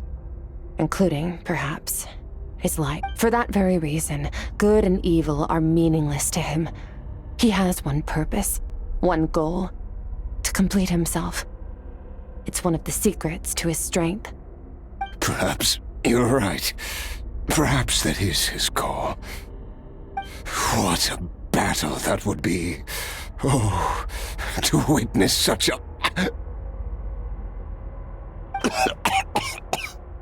Are you okay? Too many different kinds of power, surging through my body. The curse of immortality allows it all to coexist. I won't be able to hold on to my sanity for much longer. What a shame. Sertologi once offered to free me from this curse. Now, I must ask that of you, Skirk. Can you release me from the pain? I can, but not through death, if that's what you were hoping for. It's not a suitable punishment for your crime. As an alternative, I can take your consciousness, along with all the power you've consumed, and smash it to pieces. The impurities will dissipate, and under the curse of immortality, your mind and body will regenerate. When that process is complete, you will be back to who you were before, no longer tortured by powers you can't control. But it will be a time-consuming and painful process. The decision is yours to make. I accept. And who knows? Perhaps I'll wake up in time to witness your great battle with Sertologi. I have faith that you'll be able to stand against him one day.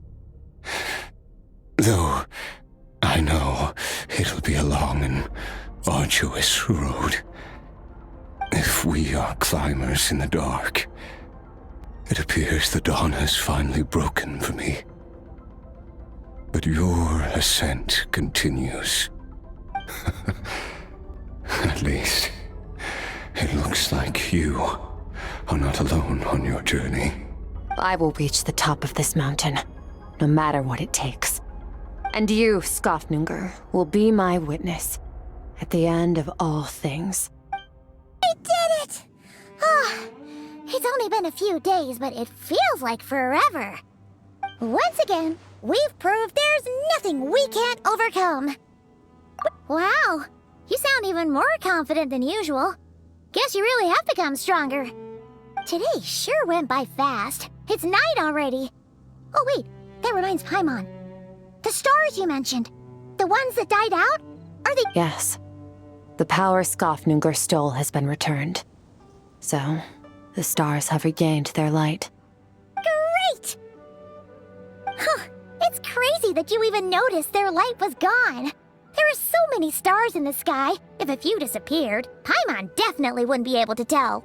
I suppose it's because I have gazed upon this sky for centuries. The false stars, hanging in the meticulously planned sky, glittering with rotten light. It's not real. And yet, it is for that very reason that I can look upon it and enjoy the momentary peace it brings. Even the most beautiful of bubbles has to burst. We will return to the real universe one day, whether of our own volition or not. Time marches ever forward. Even the innocent and naive will taste life's bitterness.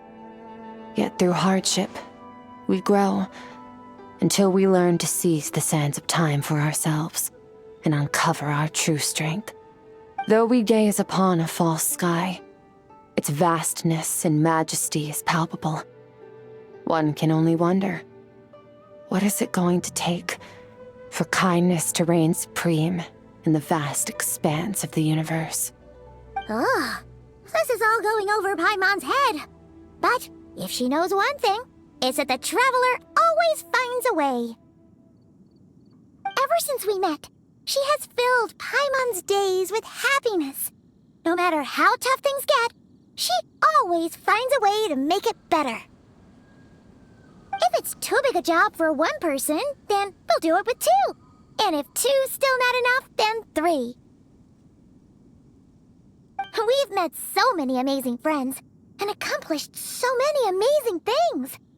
As long as we don't give up, we can make any wish come true. I suppose when it comes to you, anything is possible. Well, I should be going. Now that my power is no longer isolated from my emotions, I need more practice to get used to it. I suppose fate will decide. Maybe we'll bump into each other on the street. Or maybe we'll reunite on a different planet entirely. Regardless, reunions and partings are but passing moments. More than anything, I hope that, at the end of this journey, wherever it takes us, we stand in a world reborn. One without war, pain, or forced partings. One where new life can bloom, even where there was once nothing but scorched earth. For this, we must all work to become stronger. Goodbye, traveler. Remember your training. Make sure to put it to use. Bye!